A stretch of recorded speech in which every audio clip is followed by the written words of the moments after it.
पावसामुळे जुने नाशिक परिसरात काजीगडीची माती खचल्याने 4 ते 5 घरं कोसळण्याची दुर्घटना घडली। या घटनेत कुठलीही जीवितहानी झाली नाही, मात्र घरांचे मोठ्या प्रमाणात नुकसान झाले। 2 ते 3 संसार उद्ध्वस्त झाले आहेत। काजीगडीची संरक्षण भिंत बांधण्यासाठी गेल्या 30 वर्षांपासून नागरिक लढा देत आहेत, मात्र नाशिक महानगरपालिकेच्या अधिकाऱ्यांच्या दुर्लक्षामुळे दर पावसाळ्यात घर कोसळण्याची घटना होत असून याबाबत नागरिकांनी माहिती दिली। आम्ही सगळे एकोप्याने गेल्या आमच्या आजोबा पंजोबापासून इथे राहतो।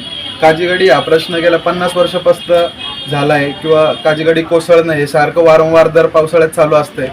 दरवेळेस घरं कोसळत आहे, खूप साऱ्या लोकांच्या फॅमिलीज इथून बाहेर निघून गेल्या राहिला। प्रशासनाने कुठलाही आत्तापर्यंत कुठला असा ठोस पाऊल उचललेला नाही आहे। आज पण दुपारी 12 वाजता काजीगडी ढसळली, साधारणतः 5 ते 6 घरं अर्ध्याच्या वर खाली ढसळून गेलेत, पण अजूनही कुठलीही प्रशासनाची मदत आलेली नाही किंवा प्रशासनाचं कोणी आलेलं नाही आहे। तर मग इथले रहिवाशांना प्रश्न पडतोय सगळ्यांना की आम्ही इथे लाईट बिल भरतो, घरपट्टी भरतो, पाणी टॅक्स भरतो, सगळं भरतो, पण अजूनही आम्हाला कुठली मदत मिळत नाही किंवा काजीगडीचा प्रश्न का सुटत नाहीये, कोर्टाचा प्रश्न का सुटत नाही, याच्यावर प्रशासन कधी आक्षेप घेणार आहे? माळींसारखी घटना घडल्यानंतर प्रशासन इकडे लक्ष देणार आहे का? आपल्याकडे जीवितहानी झाल्यावर लक्ष देणार आहे का? सुदैवाने आज कुठली जीवितहानी झालेली नाहीये, पण याच्या पुढे अशी गोष्ट व्हायला नको।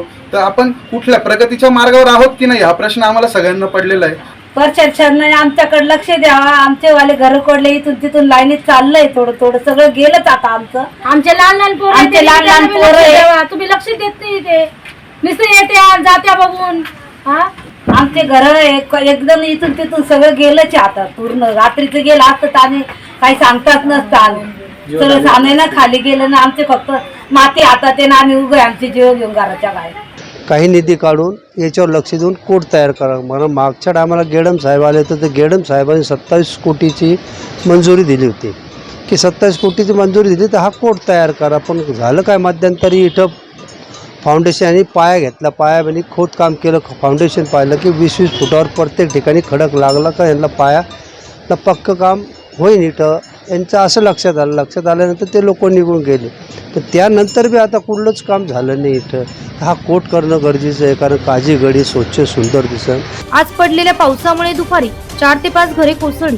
प्रशासन काजीगडी पडण्याची वाट बघत आहे का, असा संतप्त सवाल स्थानिक नागरिकांनी केला आहे।